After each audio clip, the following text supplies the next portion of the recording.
आज यमन के हूतियों ने वो काम कर दिया है जो अभी तक ईरान भी नहीं कर पाया। जी हाँ, इन हूतियों ने सीधे सऊदी के इज्जत पे हमला किया है। सऊदी को उसी के घर में घुसकर पीटा, जिसे देख अरब देशों की फटी पड़ी है कि ईरान को रोके या इन हूतियों को। स्क्रीन पर ये वीडियो देखिए जिसमें आपको एक बड़ा सा गोदाम जलता दिखाई दे रहा होगा। दरअसल ये सऊदी के जजान शहर में स्थित एक फेमस फैशन कंपनी का गोदाम है जिसका नाम ईलैंड फैशन ऐसा कुछ लिखा है, और ये इस इलाके का सबसे पॉश फैशन गोदाम भी बताया जा रहा है, जिसे कि हूतियों ने मिसाइल दागकर उड़ा दिया। अब ये वीडियो देखिए जिसमें आपको एक भयंकर विस्फोट होता दिखाई दे रहा होगा। तो ये हमला भी सऊदी के जजान शहर में ही हुआ है, बल्कि ये हमला सऊदी अरब के जजान स्थित सऊदी अरामको रिफाइनरी पर किया गया है, जो कि सऊदी अरब की 5वीं सबसे बड़ी तेल रिफाइनरी मानी जा रही है। तो उसे भी हूतियों ने जलाकर राख कर दी है।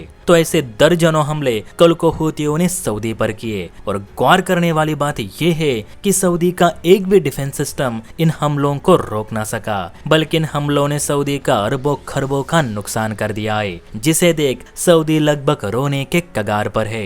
जी हाँ दोस्तों, यमन के हूतियों ने ईरानी मिसाइल्स का इस्तेमाल करते हुए सऊदी पर जो भयानक हमले किए हैं ना, उसे देख पूरा अरब वर्ल्ड सहमा गया है, क्योंकि एक तो पूरे अरब वर्ल्ड में सऊदी को ही सबसे ताकतवर माना जाता है। सऊदी ओआईसी का लीडर भी है। 57 मुस्लिम देश उसे अपना मसीहा मानते हैं, लेकिन इसी मसीहा के अंदर हूतियों ने आज भूसा भर दिया। इस हमले ने सऊदी की प्रतिष्ठा को काफी चोट पहुंचाई है, क्योंकि जब ईरान युद्ध शुरू हुआ था तो देखा जाए तो सऊदी काफी सेफ था। इवन सऊदी अन्य गल्फ कंट्रीज के मुकाबले भरपूर मात्रा में तेल भी बेच रहा था। लेकिन जैसे ही सऊदी ने यमन के हूतियों पर मिसाइल दागी, तब से हूती और सऊदी के बीच जो जंग छिड़ी है उसने ईरान युद्ध को भी पीछे छोड़ दिया है। बल्कि हूतियों का leader Abdul Malik al Houthi ने सऊदी को खुलेआम धमकी दी है कि हमारे सना एयरपोर्ट पर सऊदी ने मिसाइल दागकर जो हूतियों की जान ली है, उस हर एक जान की कीमत सऊदी को अरबों डॉलर्स देकर चुकानी होगी।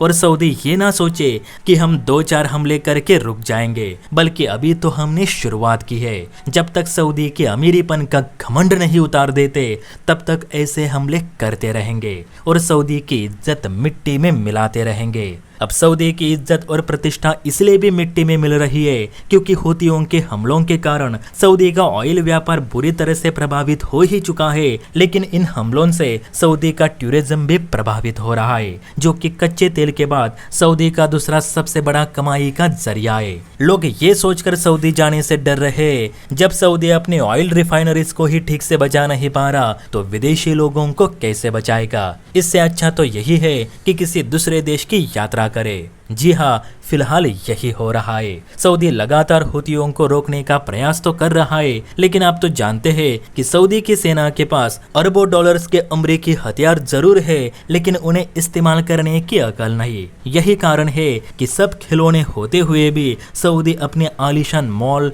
फैक्ट्री और ऑयल प्लांट्स को बचा नहीं पा रहा। तो ऐसे में आप ही बताना, क्या सिर्फ पैसों से कोई जंग जीती जा सकती है या फिर नहीं? कमेंट करके अपनी राय जरूर दे। जय हिंद।